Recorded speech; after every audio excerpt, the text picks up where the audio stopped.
The thing about being, as you get older, the little moments that crystallize in your mind about how you got to where you were. And being a paper boy was an important part of that.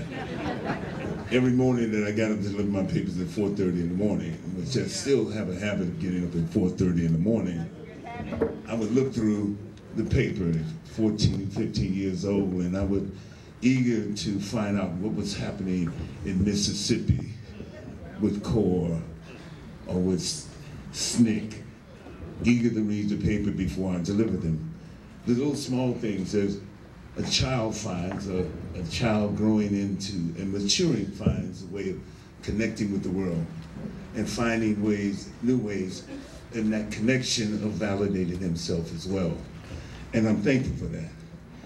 I am, to use Dr. Malveau's words, I am just so proud and also so humbled to be in front of you.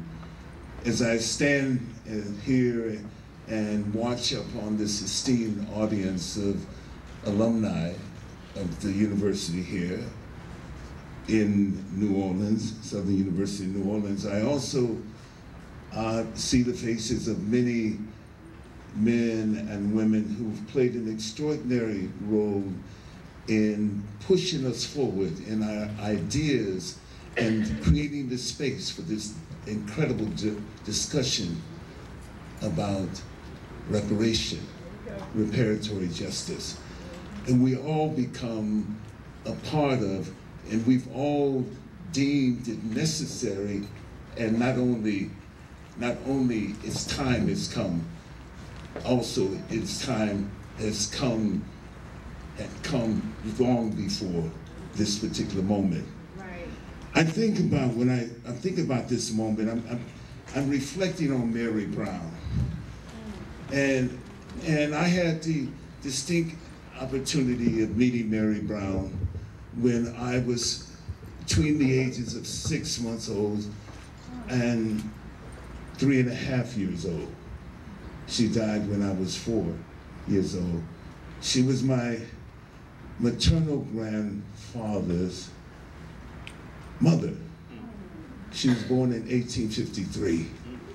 So I'm old enough, born in 1946, to have some sort of reference point to begin my life. And Mary Brown was that reference point. And as I spent that time, even born and raised in San Francisco, spent those early years of nurturing on that farm in Georgia, that farm near Augusta, Georgia. It's in little Jefferson County, Rennes, Louisville, Georgia. I'm always reminded of that wiry woman that I saw from time to time, that has lodged this way and continues to lodge this way in every memory that I have.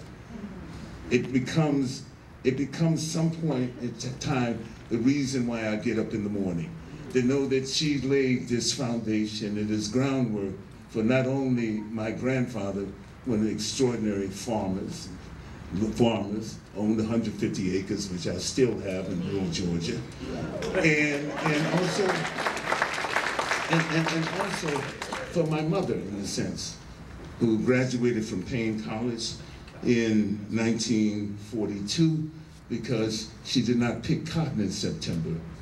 She went to school in September. It changed and shifted my life and the whole paradigm, the whole narrative in which I've lived. And I think about that in this particular moment, knowing that, and sometimes we have to reflect on the history of what is happening to us. I didn't know when I would walk by as a child growing up, walk by in downtown Louisville, the slave auction block that's still there. And it has had various other kind of usage over that period of time. But Louisville, Georgia, soon after the ratification of the Constitution, in 1789 became really the epicenter of the expansion of slavery. When 350 million acres of land was sold to New York land speculators in 1796, that later that land became part of Mississippi and Alabama. It's called the Yazoo Fraud,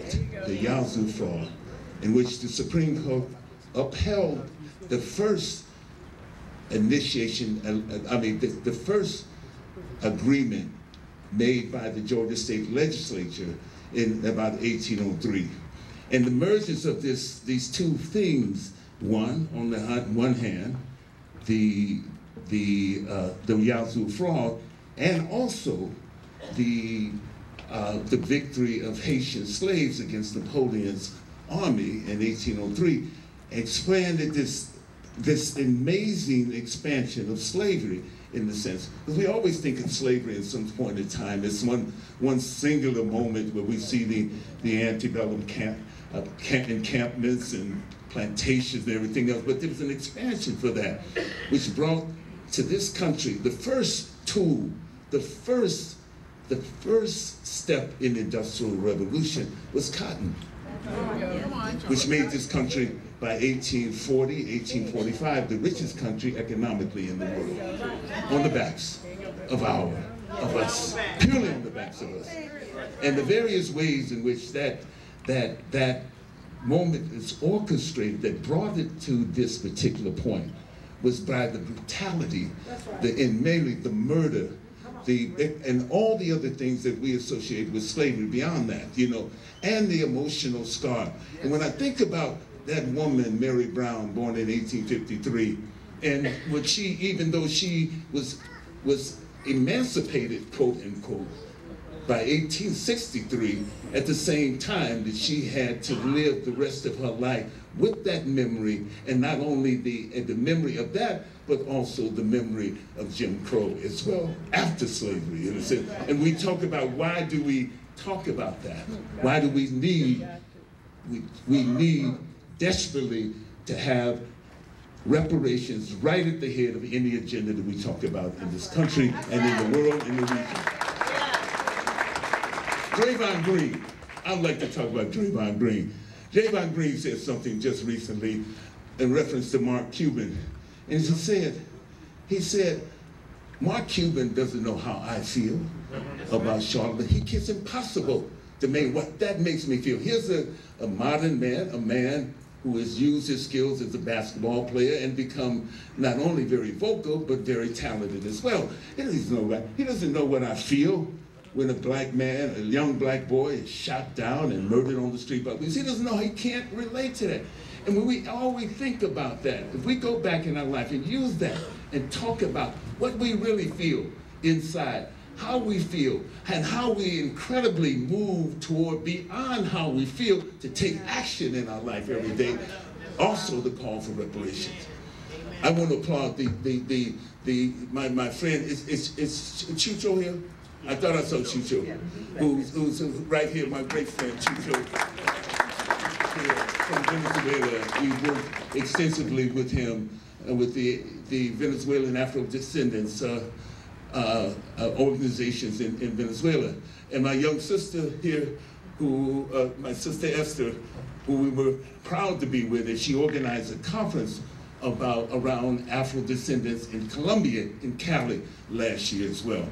And we see that these voices are very important and critical voices, and they're voices coming from young people too.